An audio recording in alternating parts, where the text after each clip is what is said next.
इचलकरंजी शहरालगत असलेल्या शहापूरमधील जागृत देवस्थान असलेल्या श्री म्हसोबा यात्रेला सोमवारपासून मोठ्या उत्साहात सुरुवात झाली आहे. मध्यरात्रीपासून दंडवत घालून देवाला पाणी घालण्यात आलं.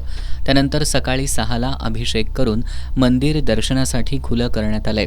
महापौर उदय धातुंडे, आयुक्त पल्लवी पाटील, शिवशाहू विकास आघाडीचे गटनेते उदयसिंग पाटील, माजी नगरसेवक रणजित अनुसे, किसन शिंदे यांच्यासह विविध मान्यवरांच्या हस्ते पालखी सोहळ्याला सुरुवात झाली. यावेळी खासदार धैर्यशील माने आणि माजी आमदार सुरेश हळवणकर यांनीही पालखीचं दर्शन घेतलं. पालखी सोहळ्यात भाविकांनी गुलाल उधळण करत चांगभलचा गजर करत परिसर दणाणून सोडला.